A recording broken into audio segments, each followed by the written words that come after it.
ರಾಜ್ಯ ಕಾಂಗ್ರೆಸ್ನಲ್ಲಿ ಮಹತ್ವದ ಬೆಳವಣಿಗೆ ನಡೀತಾ ಇದೆ. ಸಿಎಂ ನೇತೃತ್ವದಲ್ಲಿ ಆಪ್ತ ಸಚಿವರು ಮೀಟಿಂಗ್ ಅನ್ನ ಮಾಡಿದ್ದಾರೆ. ನಿನ್ನೆ ರಾತ್ರಿ ಭೈರತಿ ಸುರೇಶ್ ಅವರ ಫ್ಲಾಟ್ನಲ್ಲಿ ಸೀಕ್ರೆಟ್ ಸಭೆಯನ್ನ ಮಾಡಿದ್ರು. ಸಿಎಂ ಆಪ್ತ ಸಚಿವರು ಮೀಟಿಂಗ್ ಅನ್ನ ಮಾಡಿದ್ದಾರೆ. ಸಿಎಂ ಸಿದ್ದರಾಮಯ್ಯ ಅವರ ನೇತೃತ್ವದಲ್ಲಿ ಬೆಂಗಳೂರಿನ ಕನ್ನಿಂಗ್ ಹ್ಯಾಮ್ ರಸ್ತೆಯಲ್ಲಿದೆ ಫ್ಲಾಟ್.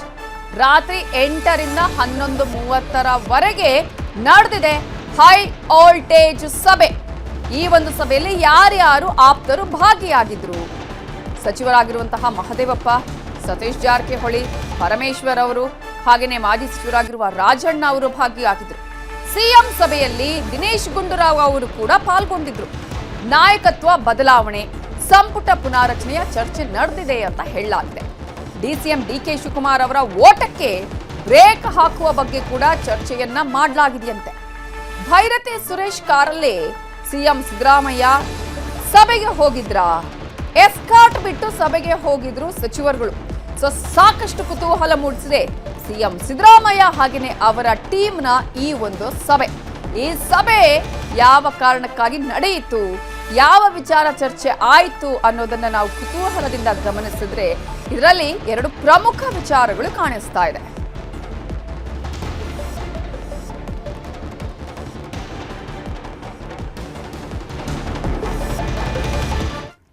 ನಿನ್ನೆ ಸಿಎಂ ಜೊತೆಗಿನ ಸಭೆಯ ಬಗ್ಗೆ ಸತೀಶ್ ಜಾರಕಿಹೊಳಿ ರಿಯಾಕ್ಷನ್ ಕೊಟ್ಟಿದ್ದಾರೆ.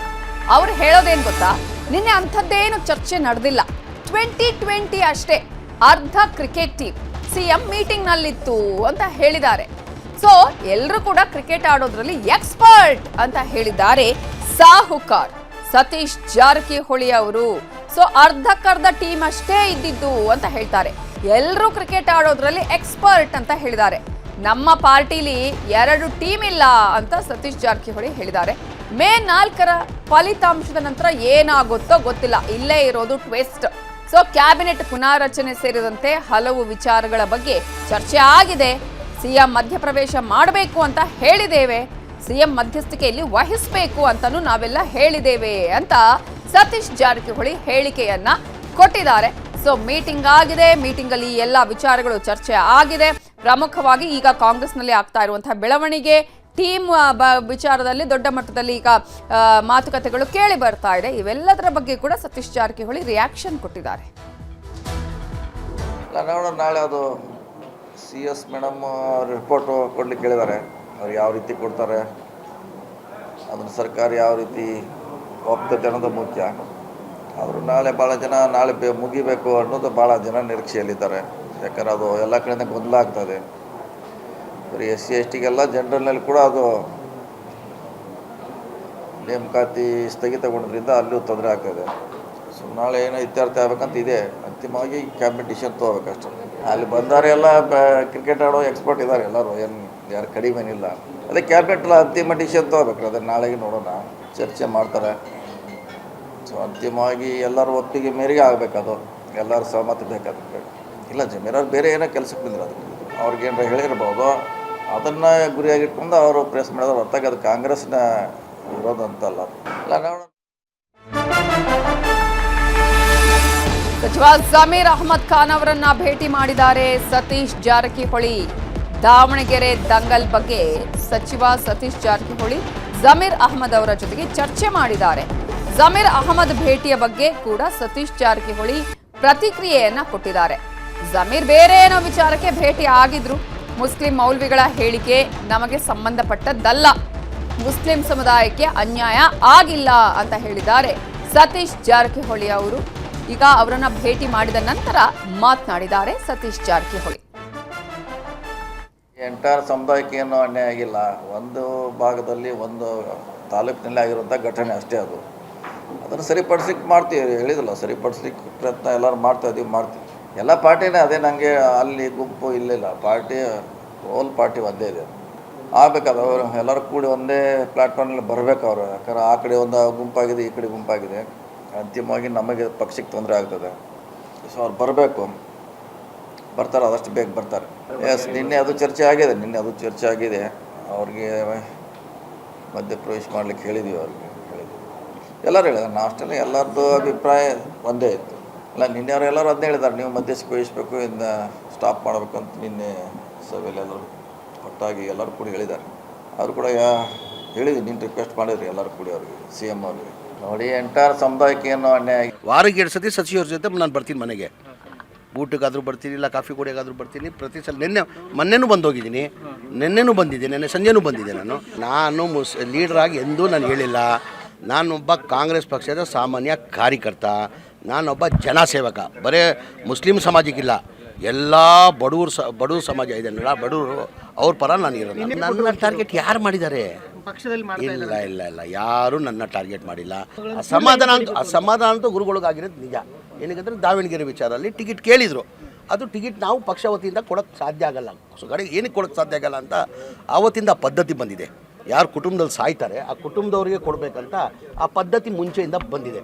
ಈಗ ನಮ್ಮಲ್ಲೂ ಭಾಳ ಜನ ಮುಸ್ಲಿಮಲ್ಲಿ ನಮ್ಮ UT ಖಾದರ್ ಅವ್ರ ತಂದೆ ತಿರೋಗಿದ್ರು, ಅವ್ರು ಕೊಟ್ಟಿಲ್ವ, UT ಖಾದರಿಗೆ ಕೊಟ್ಟಿಲ್ಲ, ಬೇರೆಯವ್ರು ಕೊಟ್ರ, ಆ ಥರ ಆವತ್ತಿಂದ ಪದ್ಧತಿ ಬಂದಿದೆ.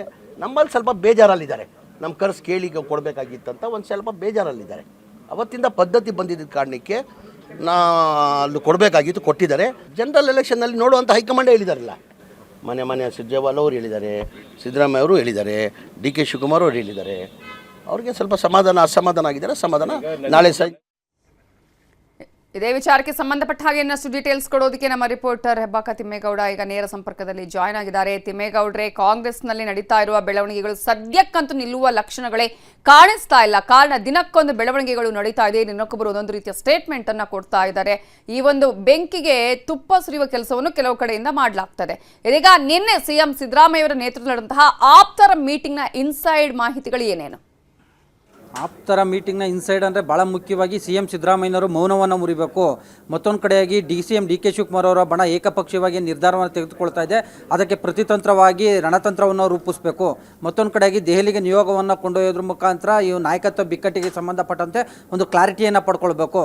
ಸಚಿವ ಸಂಪುಟ ಪುನರ್ರಚನೆಯನ್ನು ಮಾಡಬೇಕು. ಮತ್ತೊಂದು ಕಡೆಯಾಗಿ ಏನು ಪಕ್ಷದಲ್ಲಿ ಆಗ್ತಾ ಇರ್ತಕ್ಕಂಥ ಒಂದು ಆಂತರಿಕ ಬೆಳವಣಿಗೆಗಳ ಬಗ್ಗೆ ರಾಹುಲ್ ಗಾಂಧಿಯವರ ಗಮನಕ್ಕೆ ತರಬೇಕು. ಮತ್ತೊಂದು ಕಡೆಗೆ KPCC ಅಧ್ಯಕ್ಷ ಸ್ಥಾನವನ್ನು ಕೂಡ ಬದಲಾವಣೆ ಮಾಡಬೇಕು. ಹೆಚ್ಚುವರಿ DCM ಹುದ್ದೆಗಳನ್ನು ಕೂಡ ಸೃಷ್ಟಿ ಮಾಡಬೇಕು. ಹೀಗೆ 5-6 ಪ್ರಮುಖ ವಿಚಾರಗಳನ್ನು ಇಟ್ಕೊಂಡು ತಡರಾತ್ರಿ CM ಸಿದ್ದರಾಮಯ್ಯನವರು ಸೇರಿದಂತೆ ಅವರ ಒಂದು ಆಪ್ತ ಸಚಿವರು ಸಭೆಯನ್ನು ನಡೆಸಿರ್ತಕ್ಕಂಥದ್ದು. ಕನ್ನಿಂಗ್ಯಾಮ್ ರಸ್ತೆಯಲ್ಲಿರ್ತಕ್ಕಂಥ ಖಾಸಗಿ ಕಟ್ಟಡವೊಂದರಲ್ಲಿ CM ಸಿದ್ದರಾಮಯ್ಯನವರು ಸೇರಿದಂತೆ ಅವರೊಂದು ಆಪ್ತ ಸಚಿವರು ಎಲ್ಲರೂ ಕೂಡ ತಡರಾತ್ರಿ ಈ ಒಂದು ಮೀಟಿಂಗನ್ನು ನಡೆಸಿರುವಂಥದ್ದು. ಈ ಒಂದು ಮೀಟಿಂಗ್ನಲ್ಲಿ ಭಾಳ ಮುಖ್ಯವಾಗಿ ಈ ಒಂದು ಪ್ರಮುಖ ವಿಚಾರಗಳು ಚರ್ಚೆ ಆಗಿರುವಂಥದ್ದು. ಯಾಕಂತ ಹೇಳಿದ್ರೆ ಯಾವಾಗ ಕಾಂಗ್ರೆಸ್ನ ಮತ ಬ್ಯಾಂಕ್ ಅಲ್ಪಸಂಖ್ಯಾತರ ಸಮುದಾಯದಲ್ಲಿ ಪ್ರಭಾವಿಯಾಗಿ ಗುರುತಿಸ್ಕೊಂಡಿರ್ತಕ್ಕಂಥ ಸಚಿವ ಜಮೀರ್ ಅಹಮದ್ ಅವರ ತಲೆದಂಡ ಮಾಡಬೇಕು ಅನ್ನುವಂಥ ನಿಟ್ಟಲ್ಲಿ DK ಶಿವಕುಮಾರ್ ಸೇರಿದಂತೆ ಅವರ ವಿರೋಧಿ ಪಡೆ ಏನು ರಣತಂತ್ರವನ್ನು ರೂಪಿಸ್ತಾ ಇದೆ. ಇದು ಎಲ್ಲ ಒಂದು ಕಡೆಯಾಗಿ CM ಸಿದ್ದರಾಮಯ್ಯನವರ ಬಣಕ್ಕೆ ಒಂದು ರೀತಿ ಹಿನ್ನಡೆ ಆಗಿತ್ತು.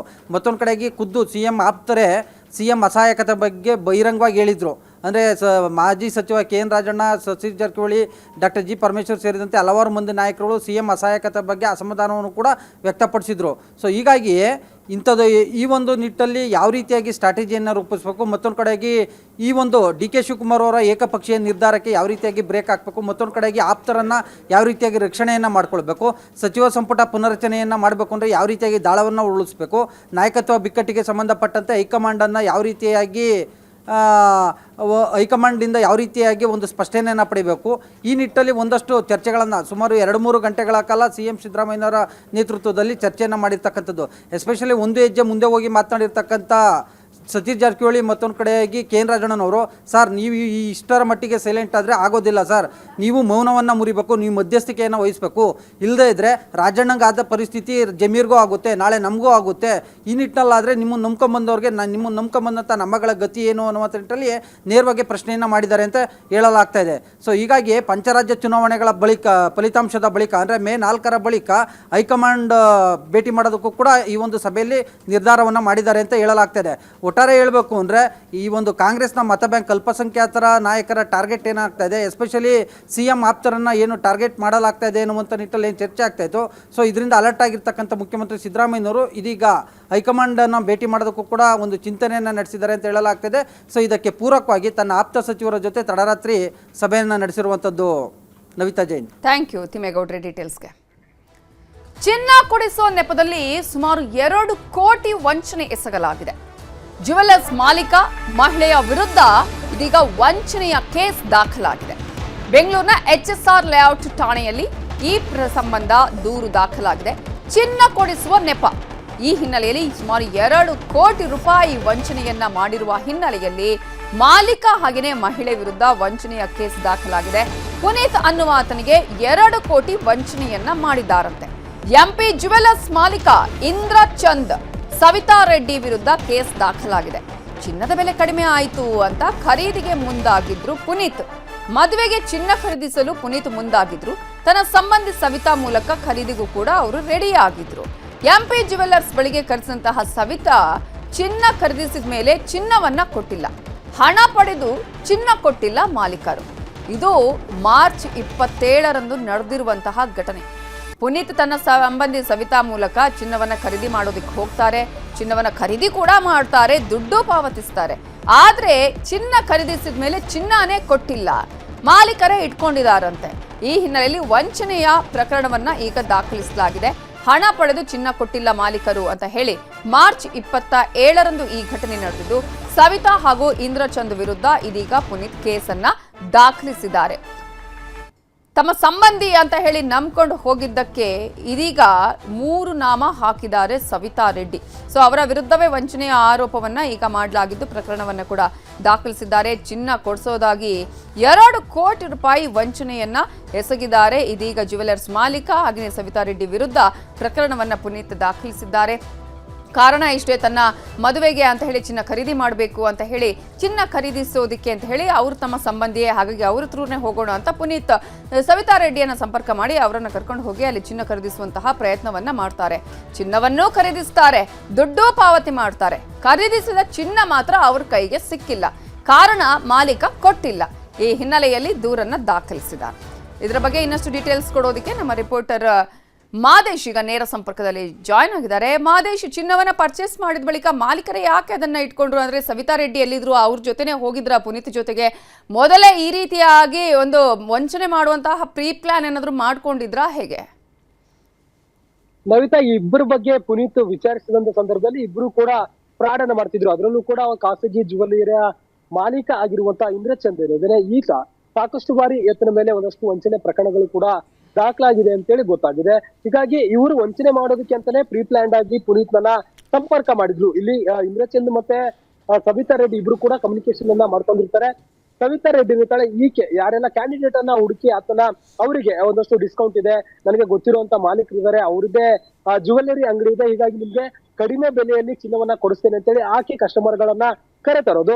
ಒಂದು ದಿನದ ಮುಂಚೆ ಕೋಟ್ಯಾಂತರ ರೂಪಾಯಿ ವ್ಯವಹಾರನ ಮಾಡೋದು, ಎಲ್ಲವನ್ನು ಕೂಡ ಕ್ಯಾಶ್ ರೂಪದಲ್ಲೇ ಪಡೆಯೋದು, ನಂತರ ಚಿನ್ನ ಕೊಡ್ತೀವಿ ಅಂತ ಹೇಳಿ ಒಬ್ಬರ ಮೇಲೆ ಒಬ್ಬರು ಹಾಕ್ಬಿಟ್ಟು ಈ ರೀತಿಯಾಗಿ ವಂಚನೆ ಮಾಡ್ತಿದ್ರು ಅಂತ ಹೇಳಿ ಒಂದಷ್ಟು ವಿಚಾರಗಳು ಹೊರಗಡೆ ಬರ್ತಿದೆ. ಇದೇ ರೀತಿಯಾಗಿ ಪುನೀತ್ ಎಂಬಾತ ಕೂಡ ತನ್ನ ಮದುವೆಗೆ ಅಂತೇಳಿ ಚಿನ್ನ ಖರೀದಿ ಮಾಡೋದಕ್ಕೆ ಎಲ್ಲಾ ರೀತಿಯಾದಂತ ಪ್ರಯತ್ನ ಮಾಡ್ಕೊಂಡಿರ್ತಾನೆ. ಪರಿಚಯಸ್ತ್ರಿ, ಅದರಲ್ಲೂ ಕೂಡ ರಿಲೇಷನ್ಸ್ ಅಂತೇಳಿ ಆಕೆ ಸವಿತಾ ರೆಡ್ಡಿಯನ್ನ ನಂಬಿ ಹೋಗಿರ್ತಾರೆ. ಆಕೆಯೇ ಆ ಒಂದು ಜುವೆಲ್ಲರಿ ಅಂಗಡಿಗೆ ಹೋಗಿ ಕರೆದುಕೊಂಡು ಹೋಗಿ ಚಿನ್ನವನ್ನ ತೋರಿಸಿರ್ತಾರೆ. ವೇಸ್ಟೇಜ್ ಕಂಪ್ಲೀಟ್ ಆಗಿ ನಿಮ್ಗೆ ಕೊಡೋದಿಲ್ಲ, ವೇಸ್ಟೇಜ್ ಅನ್ನ ಬಿಟ್ಟು ನಿಮ್ಗೆ ವ್ಯಾಪಾರ ಮಾಡಿಸ್ಕೊಡ್ತೀನಿ ಅಂತ ಹೇಳಿ ಪುನೀತ್ ನನ್ನ ಕರ್ಕೊಂಡು ಹೋಗಿರ್ತಾಳೆ. ಆ ಒಂದು ಸಂದರ್ಭದಲ್ಲಿ ಎಲ್ಲವನ್ನೂ ಕೂಡ ಕ್ಯಾಶ್, ಸುಮಾರು 2 ಕೋಟಿ ಮೌಲ್ಯದ ಕ್ಯಾಶ್ ಅನ್ನ ಆತನಿಂದ ಇಸ್ಕೊಳ್ಳುವಂತ ಕೆಲಸವನ್ನ ಜುವೆಲ್ಲರಿ ಮಾಲೀಕ ಇಂದ್ರಚಂದ್ ಮತ್ತೆ ಈ ಸವಿತಾ ರೆಡ್ಡಿ ಇಬ್ರು ಕೂಡ ಮಾಡಿರ್ತಾರೆ. ಇಬ್ಬರ ಸಮ್ಮುಖದಲ್ಲಿ ಒಂದು ವ್ಯವಹಾರ ನಡೆದಿರುತ್ತೆ. ನಾಳೆ ಬಂದು ನೀವು ಚಿನ್ನ ಇಸ್ಕೊಳ್ಳಿ, ಸದ್ಯಕ್ಕೆ ಅಮೌಂಟ್ ಅಂತೂ ಪೇ ಆಗಿದೆ ಅಂತ ಹೇಳಿ ಒಂದಷ್ಟು ರಿಸಿಪ್ಟ್ ಗಳನ್ನು ಕೂಡ ಕೊಟ್ಟು ಕಳಿಸಿರುವಂತ ಕೆಲಸವನ್ನ ಇಬ್ರು ಕೂಡ ಮಾಡಿರ್ತಾರೆ. ಮರುದಿನ ಪುನೀತ್ ನೇರವಾಗಿ ಜುವೆಲ್ಲರಿ ಅಂಗಡಿಗೆ ಹೋಗಿ, ನಿನ್ನೆ ನಾನು ಬಿಲ್ ಪೇ ಮಾಡಿದ್ದೇನೆ, ಇವತ್ತು ನನಗೆ ಚಿನ್ನ ಬೇಕು, 2 ಕೋಟಿ ಮೌಲ್ಯದ ಚಿನ್ನವನ್ನ ಕೊಡಿ ಅಂತ ಕೇಳಿದಂತ ಸಂದರ್ಭದಲ್ಲಿ, ಇಲ್ಲ ನಾನು ಸವಿತಾ ರೆಡ್ಡಿ ಹತ್ರ ಮಾತಾಡಿದ್ದೇನೆ, ನೀವು ಅವ್ರ ಹತ್ರನೇ ಮಾತಾಡ್ಕೊಳ್ಳಿ ಹೋಗಿ ಅಂತೇಳಿ ಇಂದ್ರಚಂದ್ ಅಂದ್ರೆ ಜುವೆಲ್ಲರಿ ಮಾಲೀಕ ಹೇಳ್ತಾನೆ. ಅದಾದ್ಮೇಲೆ ಅಲ್ಲಿ ಹೋಗಿ ಕೇಳಿದಂತ ಸಂದರ್ಭದಲ್ಲಿ ಸವಿತಾ ರೆಡ್ಡಿ, ನನಗೇನು ಇದಕ್ಕೂ ಸಂಬಂಧ ಇಲ್ಲ, ನಾನು ಅವ್ರನ್ನ ಪರಿಚಯ ಮಾಡಿಕೊಟ್ಟಿದ್ದೀನಿ, ಅವ್ರ ಹತ್ರನೇ ಹೋಗಿ ನೀವು ಗೋಲ್ಡ್ ಅನ್ನ ಕೇಳಿ ಅಂತೇಳಿ ಹೇಳ್ತಾರೆ. ಹೀಗೆ ಒಬ್ಬರ ಮೇಲೆ ಒಬ್ರು ಹಾಕೊಂಡಂತ ಸಂದರ್ಭದಲ್ಲಿ ಒಬ್ಬರ ಮೇಲೆ ಒಬ್ರು ಹೆಸರು ಹೇಳ್ತಿದ್ರು, ಅವ್ರ ಮೇಲೆ ಅವ್ರು ಹಾಕೋತಿದ್ರು. ಹೀಗಾಗಿ ಈ ಒಂದು ಅವ್ರಿಬ್ರ ಬಗ್ಗೆ ವಿಚಾರಣೆ ಮಾಡಿದಂತ ಸಂದರ್ಭದಲ್ಲಿ ಒಂದಷ್ಟು ಮಾಹಿತಿಯನ್ನ ಕಲೆ ಹಾಕಿದಂತ ಸಂದರ್ಭದಲ್ಲಿ ಪುನೀತ್ ಅವರಿಬ್ರು ಕೂಡ ಫ್ರಾಡ್ಗಳು, ಇದೇ ರೀತಿಯಾಗಿ ಸಾಕಷ್ಟು ಜನರು ಕೂಡ ವಂಚನೆ ಮಾಡಿದ್ದಾರೆ ಅನ್ನುವಂತ ವಿಚಾರ ಅವ್ರಿಗೆ ಗೊತ್ತಾಗುತ್ತೆ. ಕೂಡಲೇ HSR ಲೇಔಟ್ ಪೊಲೀಸರಿಗೆ ಹೋಗಿ ದೂರು ನೀಡುವಂತ ಕೆಲಸವನ್ನ ಮಾಡಿರ್ತಾರೆ. ಸದ್ಯಕ್ಕೆ HSR ಲೇಔಟ್ ಪೊಲೀಸ್ ಠಾಣೆಯಲ್ಲಿ FIR ದಾಖಲಾಗಿದೆ. ಇಬ್ಬರಿಗಾಗಿ ಪೊಲೀಸರು ಹುಡುಕಾಟ ನಡೆಸಿದ್ರೆ, ಮತ್ತೊಂದ್ ಕಡೆ FIR ಆಗಿ ಈಗಾಗಲೇ 1 ವಾರಕ್ಕೂ ಹೆಚ್ಚು ಜಾಸ್ತಿ ಆಗಿದೆ, ದಿನಗಳು ಸುಮಾರು 20 ದಿನ ಆಗಿದೆ. ಆದ್ರೂ ಕೂಡ ಪ್ರಕರಣವನ್ನ ದಾಖಲಿಸಿಕೊಂಡಿರುವಂತಹ ಪೊಲೀಸರು ಯಾವುದೇ ರೀತಿಯಾದಂತಹ ಕ್ರಮ ಕೈಗೊಂಡಿಲ್ಲ ಅಂತ ಕೂಡ ದೂರುದಾರರು ಆರೋಪವನ್ನ ಮಾಡ್ತಿದ್ದಾರೆ. Navita, okay, thank you Madesh ಡೀಟೇಲ್ಸ್ಗೆ. ಬೆಂಗಳೂರಲ್ಲಿ ಉದ್ಯಮಿಗೆ ಯುವತಿ ಬ್ಲ್ಯಾಕ್ ಮೇಲ್ ಅನ್ನ ಮಾಡಿದ. Social media star blackmail ಅನ್ನ ಮಾಡಿದ್ದು ಪ್ರಮೋಷನ್ ಹೆಸರಲ್ಲಿ ಉದ್ಯಮಿಗೆ ಯುವತಿಯ ಪರಿಚಯ ಆಗತ್ತೆ. ಆದರೆ ಆಕೆ ನಂತರ ಬ್ಲ್ಯಾಕ್ ಮೇಲ್ ಮಾಡೋದಕ್ಕೂ ಕೂಡ ಆರಂಭ ಮಾಡಿದಾಳೆ. ಸೋಷಿಯಲ್ ಮೀಡಿಯಾ ಇನ್ಫ್ಲುಯೆನ್ಸರ್ ಈಕೆ. ಪ್ರಮೋಷನ್ ಹೆಸರಲ್ಲಿ ಉದ್ಯಮಿಗೆ ಯುವತಿಯ ಪರಿಚಯ ಆಗುತ್ತೆ. ಡೇಟಿಂಗ್ ವಿಡಿಯೋ ಇಟ್ಕೊಂಡು ಬ್ಲ್ಯಾಕ್ ಮೇಲ್ ಅನ್ನ ಮಾಡಿದಾಳೆ. ಸಾಧನಾ ಶೆಟ್ಟಿ ವಿರುದ್ಧ ಇದೀಗ ಬ್ಲ್ಯಾಕ್ ಮೇಲ್ ಮಾಡಿರುವ ಆರೋಪ ಕೇಳಿ ಬಂದಿದ್ದು, ಕಾರ್ತಿಕ್ ಅನ್ನುವಂತಹ ಉದ್ಯಮಿಗೆ ಸಾಧನಾ ಶೆಟ್ಟಿ ಅನ್ನುವಂತಹ ಇನ್ಫ್ಲುಯೆನ್ಸರ್ ಬ್ಲ್ಯಾಕ್ ಮೇಲ್ ಮಾಡಿದಾಳೆ ಪ್ರಮೋಷನ್ ಹೆಸರಲ್ಲಿ ಅಂತ ಹೇಳಿ ಇದೀಗ ಆರೋಪ ಕೇಳಿ ಬಂದಿದೆ. HK ಪರ್ಮನೆಂಟ್ ಮೇಕಪ್ ಕ್ಲಿನಿಕ್ ಮಾಲೀಕ ಕಾರ್ತಿಕ್ ಜಯನಗರ ಠಾಣೆಗೆ ದೂರನ್ನ ಕೊಟ್ಟಿದ್ದಾರೆ. ಈ ಕ್ಲಿನಿಕ್ ಮಾಲೀಕ ಕ್ಲಿನಿಕ್ ಪ್ರಮೋಷನ್ ವೇಳೆ ಪರಿಚಯ ಆಗಿದ್ರು ಸಾಧನಾ ಶೆಟ್ಟಿ. ಬೆದರಿಕೆ ಹಾಕಿ 10 ಲಕ್ಷ ರೂಪಾಯಿ ಪಡೆದಿದ್ರು ಸಾಧನಾ ಶೆಟ್ಟಿ. 70,000 ಗೋಲ್ಡ್ ಚೈನ್ ಕೊಟ್ಟಿದ್ರು ಕಾರ್ತಿಕ್. 1.5 ಲಕ್ಷ ಮೌಲ್ಯದ ಐಫೋನ್ ಅನ್ನು ಕೂಡ ಕೊಡಿಸಿದ್ರು ಕಾರ್ತಿಕ್. ಆದ್ರೂ 1.5 ಕೋಟಿ ರೂಪಾಯಿ ಕೊಡಿ ಅಂತ ಸಾಧನಾ ಶೆಟ್ಟಿ ಕೇಳಿದ್ರಂತೆ. ಹಣ ಕೊಡದಿದ್ದಾಗ ಕಾರ್ತಿಕ್ ಪತ್ನಿಗೆ ಸಾಧನಾ ಮೆಸೇಜ್ ಮಾಡಿದ್ದಾರೆ. ಕಾರ್ತಿಕ್ ಪತ್ನಿಗೆ ವಾಟ್ಸಪ್ ಮಾಡಿದ್ದಾರೆ ಸಾಧನಾ ಶೆಟ್ಟಿ. ಸ್ನೇಹವಾದ ಬಳಿಕ ಆಗಾಗ ಡೇಟಿಂಗ್ ಮಾಡ್ತಾ ಇದ್ರು ಕಾರ್ತಿಕ್ ಹಾಗೂ ಸಾಧನಾ ಶೆಟ್ಟಿ. ಈ ವೇಳೆ ಕಾರ್ತಿಕ್ ಖಾಸಗಿ ಫೋಟೋ ವಿಡಿಯೋ ರೆಕಾರ್ಡ್ ಮಾಡಿಕೊಂಡಿರುವಂತಹ ಆರೋಪ ಕೇಳಿ ಬಂದಿದ್ದು, ಜಯನಗರ ಪೊಲೀಸ್ ಠಾಣೆಗೆ ದೂರು ಕೊಟ್ಟಿದ್ದಾರೆ ಕಾರ್ತಿಕ್. ನೋಟಿಸ್ ಕೊಟ್ಟು ಪ್ರಾಥಮಿಕ ವಿಚಾರಣೆಯನ್ನ ಈಗಾಗಲೇ ನಡೆಸಿದ್ದಾರೆ ಪೊಲೀಸರು.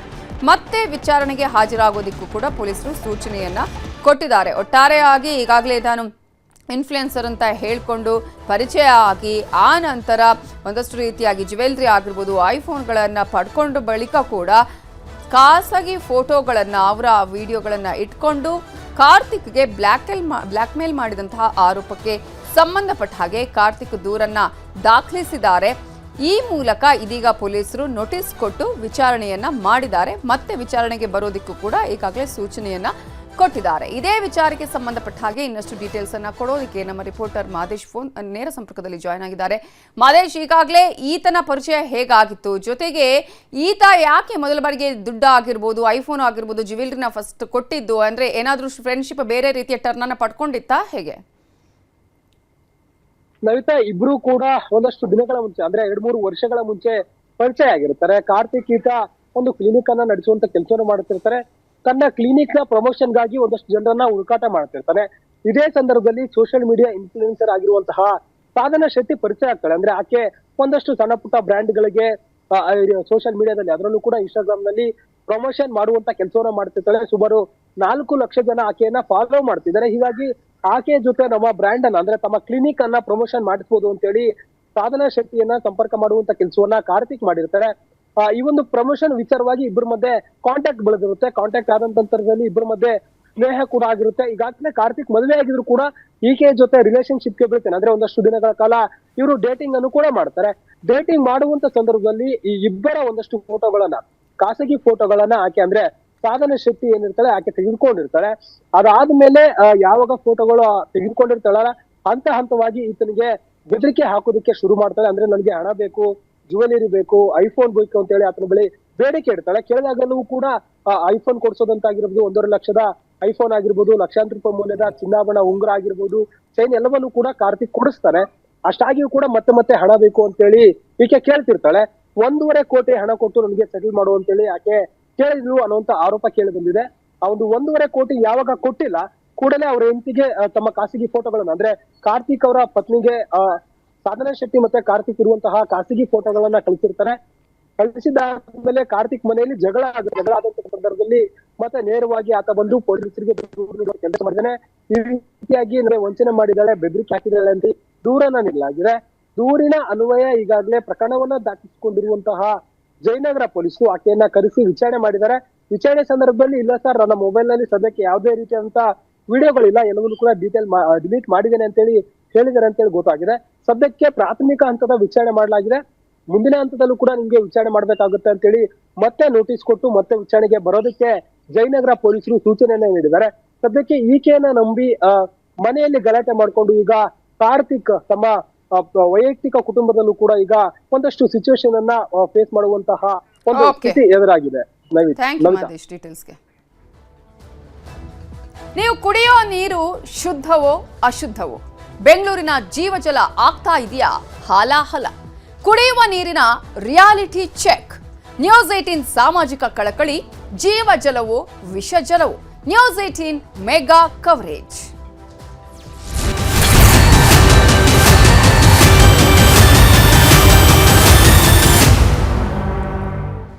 ರಾಜ್ಯದ ಜನರೇ, ನೀವು ಕುಡಿತಾ ಇರುವ ನೀರು ಸೇಫಾ? ನೀರು ಸೇವಿಸ್ತಾ ಇರುವಂತಹ ನೀರಿದೆಯಲ್ಲ, ಅದು ಶುದ್ಧನಾ, ಕಲುಷಿತವೋ? ಕರ್ನಾಟಕದ ಜೀವಜಲ ಆಗ್ತಾ ಇದೆಯಾ ಹಾಲಾಹಲ? ಈಗಾಗಲೇ ಬೇಸಿಗೆ ಬೇರೆ, ಹೆಚ್ಚಿನ ಪ್ರಮಾಣದಲ್ಲಿ ನೀರನ್ನ ಸೇವಿಸ್ತಾ ಇರ್ತೀರಿ. ಇಂತಹ ಸಂದರ್ಭದಲ್ಲಿ ನಾವು ಸೇವಿಸುವಂತಹ ನೀರು ಎಷ್ಟು ಪರಿಶುದ್ಧ ಅನ್ನುವ ಪ್ರಶ್ನೆಯನ್ನ ಕೇಳ್ಕೋಬೇಕಾಗಿದೆ. ಶುದ್ಧ ಇದೆಯಾ ಅಥವಾ ಕಲ್ಮಶ ಆಗಿದೆಯಾ? ಕಲುಷಿತ ನೀರನ್ನ ನಾವು ಸೇವಿಸ್ತಾ ಇದೆಯಾ? ಹಾಲಾಹಲ ಆಗಿದೆಯಾ ಈ ಒಂದು ಜೀವಜಲ ಅನ್ನುವ ಪ್ರಶ್ನೆ. ಕುಡಿಯುವ ನೀರಿನ ಬಗ್ಗೆ ನ್ಯೂಸ್ 18 ರಿಯಾಲಿಟಿ ಚೆಕ್ ಮಾಡಿದೆ. ರಾಜ್ಯದ ಹಲವು ಜಿಲ್ಲೆಗಳಲ್ಲಿ ನ್ಯೂಸ್ 18 ರಿಯಾಲಿಟಿ ಚೆಕ್ ಅನ್ನು ನಡೆಸಿದ್ದು, ಕುಡಿಯುವ ನೀರಿನ ಟೆಸ್ಟ್ ವರದಿಯಲ್ಲಿ ಏನಿದೆ ಬೆಂಗಳೂರಲ್ಲೇ ನೋಡೋಣ. ಬೆಂಗಳೂರಲ್ಲಿ ಕುಡಿಯುವ ನೀರು ಶುದ್ಧ ಆಗಿದೆಯಾ? ನೀವು ಕುಡಿತಾ ಇರುವ ಜೀವ ಜಲ ಶುದ್ಧ ಇದೆಯಾ? 2 ಏರಿಯಾಗಳಲ್ಲಿ ನ್ಯೂಸ್ 18 ಕನ್ನಡ ರಿಯಾಲಿಟಿ ಚೆಕ್ ಅನ್ನ ಮಾಡಿದೆ. ಈಗಾಗಲೇ ಬಿಸಿಲ ಬೇಗೆಗೆ ಜನ ನೀರು ಸಿಕ್ಕರೆ ಸಾಕು ಅನ್ನುವಂತಹ ರೀತಿ ಇರ್ತಾರೆ, ನೀರನ್ನ ಸೇವಿಸ್ತಾರೆ. ಇಂತಹ ಸಂದರ್ಭದಲ್ಲಿ ನಾವು ಕುಡಿಯುವ ನೀರು ಎಷ್ಟು ಶುದ್ಧ, ಎಷ್ಟು ಸೇಫ್ ಅನ್ನುವ ಪ್ರಶ್ನೆಯನ್ನ ಕೂಡ ನಾವು ಕೇಳ್ಕೊಳ್ಬೇಕಾಗುತ್ತೆ. ಬೆಂಗಳೂರಿನ 2 ಕಡೆಗಳಲ್ಲಿ ನಿಮ್ಮ ನ್ಯೂಸ್ 18 ಕನ್ನಡ ರಿಯಾಲಿಟಿ ಚೆಕ್ ಮಾಡಿದೆ. ಲಿಂಗರಾಜಪುರ, ಭಾರತ ನಗರದಲ್ಲಿ ರಿಯಾಲಿಟಿ ಚೆಕ್ ಮಾಡಿದ್ದು, KSFC ಲೇಔಟ್ ಹಾಗೆಯೇ ಸಾರಾಯಿಪಾಳ್ಯದಲ್ಲಿ ಚೆಕ್ ಮಾಡಲಾಗಿದೆ. 2 ಏರಿಯಾಗಳಲ್ಲೂ ಜಲಮಂಡಳಿ ಅಶುದ್ಧ ನೀರನ್ನ ಪೂರೈಕೆ ಮಾಡಿದೆ. ಈ ಬಗ್ಗೆ 2 ಏರಿಯಾಗಳಲ್ಲೂ ನ್ಯೂಸ್ 18 ರಿಯಾಲಿಟಿ ಚೆಕ್ ಮಾಡಿದೆ.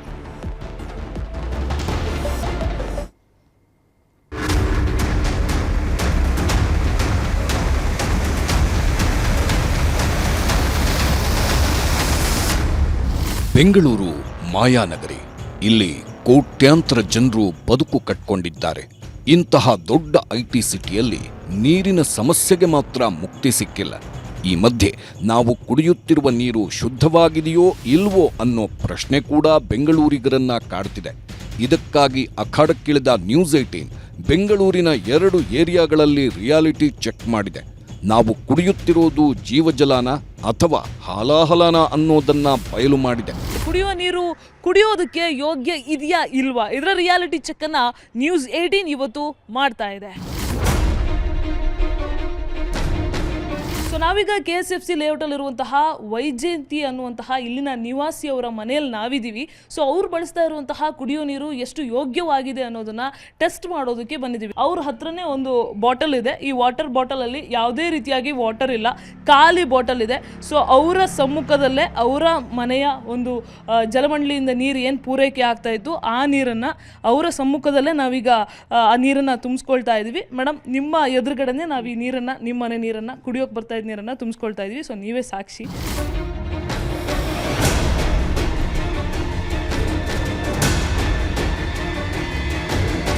ಸೊ ಇದು ವೈಜಯಂತಿ ಅವರ ಮನೆಯ ನೀರನ್ನು ನಾನಿವಾಗ ಅವ್ರಿಗೆ ಬರ್ತಾ ಇದ್ದಂತಹ ಕುಡಿಯುವ ನೀರು ಏನು ಸಪ್ಲೈ ಆಗ್ತಾ ಇತ್ತು ಆ ನೀರನ್ನು ನಾನಿವಾಗ ತುಂಬಿಸ್ಕೊಂಡಿರುವಂಥದ್ದು. ಮೇಡಮ್, ನಿಮ್ಮ ಕಣ್ಣೆದುರುಗಡೆನೆ ನಿಮ್ಮ ಮನೆಯ ವಾಟರನ್ನು ನಾನಿವಾಗ ತುಂಬಿಸ್ಕೊಂಡಿದ್ದೀನಿ. ಸೊ ಈ ವಾಟರ್ ಬಾಟಲನ್ನು ನಾವೀಗ ಲ್ಯಾಬಿಗೆ ತೊಗೊಂಡೋಗಿ ಅದು ಕುಡಿಯೋದಕ್ಕೆ ಎಷ್ಟು ಯೋಗ್ಯ ಇದೆ ಅನ್ನುವಂತಹ ಚೆಕ್ಕನ್ನು ಕೂಡ ನ್ಯೂಸ್ 18 ಮಾಡುತ್ತೆ. ಲಿಂಗರಾಜಪುರದ KSFC ಲೇಔಟ್ನಲ್ಲಿ ನೀರಿನ ಸಮಸ್ಯೆ ಬಗ್ಗೆ ಸ್ಥಳೀಯರು ಏನು ಹೇಳ್ತಾರೆ ನೋಡಿ. ಲಾಸ್ಟ್ 10 ಡೇಸಿಂದ ತುಂಬಾ ಪ್ರಾಬ್ಲಮ್ ಆಗಿಬಿಟ್ಟಿದೆ. ಏನಂದರೆ ಲೂಸ್ ಮೋಷನ್ನು, ಏನು ಮಾಡಿದ್ರೂ ಹೋಗ್ತಿಲ್ಲ. ಇವ್ರಿಗಿದ್ದಿದ್ದ ಪ್ರಾಬ್ಲಮ್ಮೇ ನನಗೂ ಇತ್ತು. ನಾವು ಓವರ್ಕಮ್ ದಟ್.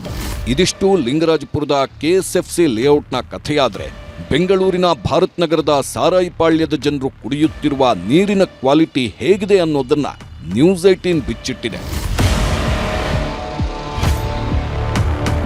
ಇಲ್ಲಿಯ ಜನ ಕುಡಿತಾ ಇರುವಂತಹ ನೀರಿನ ಕ್ವಾಲಿಟಿ ಹೇಗಿದೆ, ಅದು ಕುಡಿಯೋದಕ್ಕೆ ಯೋಗ್ಯ ಇದೆಯಾ ಇಲ್ವಾ, ಅದರ ರಿಯಾಲಿಟಿ ಚೆಕ್ ಅನ್ನ ಇವತ್ತು ನ್ಯೂಸ್ 18 ಮಾಡ್ತಾ ಇದೆ.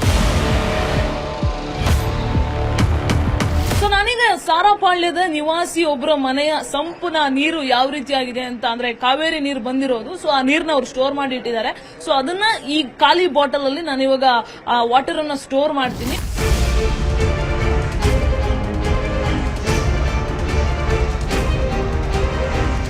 ಸೊ ನೀವೀಗ ಗಮನಿಸ್ತಾ ಇರ್ಬೋದು, ಇವರ ಮನೆಯ ನೀರನ್ನ ನಾನು ಈ ಬಾಟಲ್ ಅಲ್ಲಿ ಸ್ಟೋರ್ ಮಾಡಿದ್ದೀನಿ. ಇದು ಕುಡಿಯೋದಕ್ಕೆ ಎಷ್ಟು ಯೋಗ್ಯ ಇದೆ ಅಂತ ಲ್ಯಾಬ್ ರಿಪೋರ್ಟ್ ತಗೊಂಡು ಹೋಗ್ತಾ ಇದ್ದೀನಿ ನಾವೀಗ. ಭಾರತ್ ನಗರದ ಸಾರಾಯಿ ಪಾಳ್ಯಕ್ಕೆ ಸರಬರಾಜು ಆಗುವ ನೀರಿನ ಬಗ್ಗೆ ಸ್ಥಳೀಯರು ಏನು ಹೇಳ್ತಾರೆ ನೋಡಿ. ಆನ್ ಬಂದ್ರೆ ಇಷ್ಟ ಫಿಟ್ ನೀರು ಬರೋದೆ, ಎಲ್ಲ ಗಲೀಜ್ ನೀರು ಬರೋದೆ, 1 hour ಬರೋದೆ, ಆಮೇಲೆ ಹೊಸ ನೀರು ಬರೋದು. ಕುಕಿಂಗ್ ಏನು ಯೂಸ್ ಆಗಲ್ವಾ ಅದು ನೀರು? ಹೌದು, ಅದೇ ನಮ್ಗೆ ಫುಲ್ ಕಷ್ಟ ಆಗುತ್ತೆ, ಸ್ಮೆಲ್ ಫುಲ್ ಬರುತ್ತೆ. ಇದು ಯಾವಾಗಿಂದ ಸ್ಯಾನಿಟರಿ ಕಲೆಕ್ಷನ್ ಕೊಟ್ಟವರು ಇಲ್ಲಿಂದ, ಆವಾಗಿಂದ ಫುಲ್ ಸ್ಯಾನಿಟರಿ ನೀರೇ ಬರ್ತಾ ಇದೆ. ಸೊ ಲಿಂಗರಾಜಪುರ ಅದ್ರ ಜೊತೆಗೆ ಭಾರತಿ ನಗರದಲ್ಲಿ ಕಲೆಕ್ಟ್ ಮಾಡಿರುವಂತಹ ವಾಟರ್ ಸ್ಯಾಂಪಲ್ಸ್ ಇದರಲ್ಲಿದೆ. ಸೊ ಈ ವಾಟರ್ ಸ್ಯಾಂಪಲ್ಸ್ ಅನ್ನ ನಾನೀಗ ಇಲ್ಲೇ ಇರುವಂತಹ ಪ್ರಯೋಗಾಲಯಕ್ಕೆ ಕೊಡ್ತೀನಿ. ಲ್ಯಾಬ್ ಅಲ್ಲಿ ಇದರ ರಿಸಲ್ಟ್ ಏನ್ ಬರುತ್ತೆ ಅಂತ ನೋಡ್ಬೇಕು.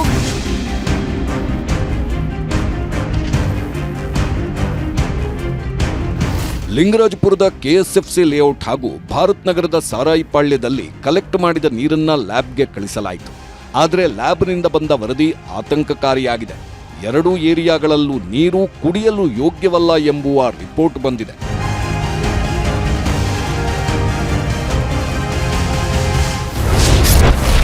ಎರಡು ಏರಿಯಾಗಳಲ್ಲಿ ಸಂಗ್ರಹಿಸಿದ್ದ ನೀರು ಅಶುದ್ಧ, ಫ್ಲೋರೈಡ್ ಜೊತೆ ಬ್ಯಾಕ್ಟೀರಿಯಾ ಕೂಡ ಹೆಚ್ಚಳ. ಲಿಂಗರಾಜಪುರದ ಕೆಎಸ್ಎಫ್ಸಿ ಲೇಔಟ್ನಲ್ಲಿ ನೀರಿನ ರಿಪೋರ್ಟ್ನಲ್ಲಿ ಏನಿದೆ ಅಂತ ನೋಡೋದಾದ್ರೆ, ಲಿಂಗರಾಜಪುರಂನಲ್ಲಿ ಪಡೆದ ನೀರಿನ ಟೆಸ್ಟ್ ಮಾಡಲಾಗಿದೆ. ಘನವಸ್ತುಗಳ ಪ್ರಮಾಣ, ಗಡಸುತನ, ಕ್ಯಾಲ್ಸಿಯಂ, ಕ್ಷಾರತೆ, ಕ್ಲೋರೈಡ್, ಮೆಗ್ನೀಷಿಯಂ ಹಾಗೂ ಶುದ್ಧತೆ ಪ್ರಮಾಣದ ಪರೀಕ್ಷೆ ಮಾಡಲಾಗಿದೆ. ಹಾಗೆ ಸಲ್ಫೇಟ್, ಕಬ್ಬಿಣ, ಫ್ಲೋರೈಡ್, ನೈಟ್ರೇಟ್ ಅಂಶಗಳ ಪರೀಕ್ಷೆಯೂ ನಡೆದಿದೆ. ಆ ಪೈಕಿ ಮೆಗ್ನೀಷಿಯಂ ಹಾಗೂ ಫ್ಲೋರೈಡ್ ಅಂಶ ಹೆಚ್ಚಿರುವುದು ಪತ್ತೆಯಾಗಿದೆ. 1 ಲೀಟರ್ ನೀರಿನಲ್ಲಿ ಮೆಗ್ನೀಷಿಯಂ ಪ್ರಮಾಣ 30 ಮಿಲಿಗ್ರಾಂ ಇರಬೇಕು, ಆದರೆ ಇಲ್ಲಿ 176.65 ಮಿಲಿಗ್ರಾಂನಷ್ಟಿದೆ. ಹಾಗೆ 1 ಲೀಟರ್ ನೀರಿನಲ್ಲಿ ಫ್ಲೋರೈಡ್ 1.0 ಮಿಲಿಗ್ರಾಂ ಇರಬಹುದು, ಅಥವಾ ಇರದೇ ಇದ್ದರೂ ಉತ್ತಮ. ಆದರೆ ಈ ನೀರಿನಲ್ಲಿ 2.42 ಮಿಲಿಗ್ರಾಂ ಪತ್ತೆಯಾಗಿದೆ. ಹೀಗಾಗಿ ಈ ನೀರು ಕುಡಿಯಲು ಯೋಗ್ಯವಲ್ಲ.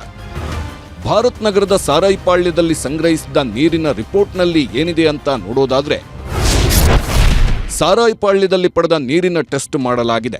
ಘನವಸ್ತುಗಳ ಪ್ರಮಾಣ, ಗಡಸುತನ, ಕ್ಯಾಲ್ಸಿಯಂ, ಕ್ಷಾರತೆ, ಕ್ಲೋರೈಡ್, ಮೆಗ್ನೀಷಿಯಂ ಹಾಗೂ ಶುದ್ಧತೆ ಪ್ರಮಾಣದ ಪರೀಕ್ಷೆ ಮಾಡಲಾಗಿದೆ. ಹಾಗೆ ಸಲ್ಫೇಟ್, ಕಬ್ಬಿಣ, ಫ್ಲೋರೈಡ್, ನೈಟ್ರೇಟ್ ಅಂಶಗಳ ಪರೀಕ್ಷೆಯೂ ನಡೆದಿದೆ. ಆ ಪೈಕಿ ಘನವಸ್ತು ಪ್ರತಿ ಲೀಟರ್ನಲ್ಲಿ 500 ಮಿಲಿಗ್ರಾಂ ಇರಬೇಕು, ಇಲ್ಲಿ 709.95 ಮಿಲಿಗ್ರಾಂ ಇದೆ.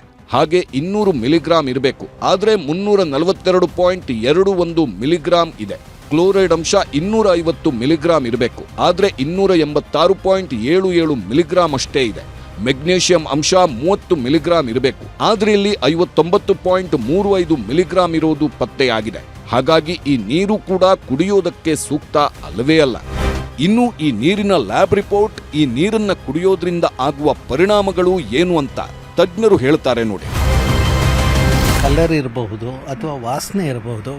ವಾಸನೆಯು ಬಹಳ ಇದೆ ಅಂತ ಹೇಳುತ್ತೆ. ಮತ್ತು ಕಲರು, ಯಾವುದೇ ಕುಡಿಯೋ ನೀರಲ್ಲಿ ಯಾವುದೇ ರೀತಿಯ ಕಲ್ಮಶ ಇರಬಾರ್ದು.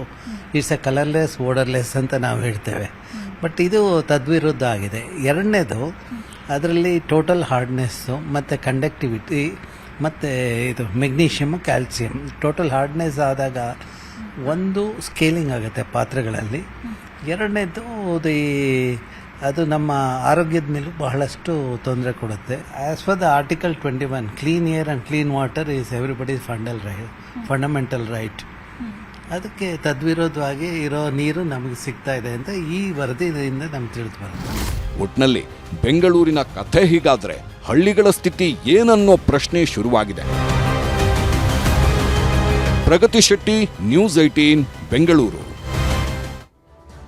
ಬೆಂಗಳೂರಿನ ಬಸವೇಶ್ವರ ನಗರದ ಇಂಡಿಯನ್ ಹೈಸ್ಕೂಲ್ ವಿದ್ಯಾರ್ಥಿ ಸಮರ್ಥ್ ಎಂ ಗೌಡ 625ಕ್ಕೆ 599 ಅಂಕಗಳನ್ನು ಗಳಿಸುವ ಮೂಲಕ ಉತ್ತಮ ಸಾಧನೆ ಮಾಡಿದ್ದಾನೆ. ಎಸ್ಎಸ್ಎಲ್ಸಿ ಪರೀಕ್ಷೆಯಲ್ಲಿ ಸಮರ್ಥ್ ಎಂ ಗೌಡ 96% ಅಂಕ ಗಳಿಸುವ ಮೂಲಕ ಇಡೀ ಶಾಲೆಗೆ ಡಿಸ್ಟಿಂಕ್ಷನ್ ಸಾಧನೆ ಮಾಡಿರೋದಕ್ಕೆ ಶಾಲಾ ಆಡಳಿತ ಮಂಡಳಿ ಸಂತಸವನ್ನ ವ್ಯಕ್ತಪಡಿಸಿದೆ. ಮಂಡ್ಯ ಜಿಲ್ಲೆ ನಾಗಮಂಗಲದ ಕೆ ಮಲ್ಲೇನಹಳ್ಳಿ ಗ್ರಾಮದ ಮಂಜೇಗೌಡ ಜ್ಯೋತಿ ದಂಪತಿಯ ಪುತ್ರ ಸಮರ್ಥ್ ಎಂ ಗೌಡ ಮುಂದೆ ವೈದ್ಯನಾಗುವ ಕನಸು ಕಂಡಿದ್ದಾನೆ.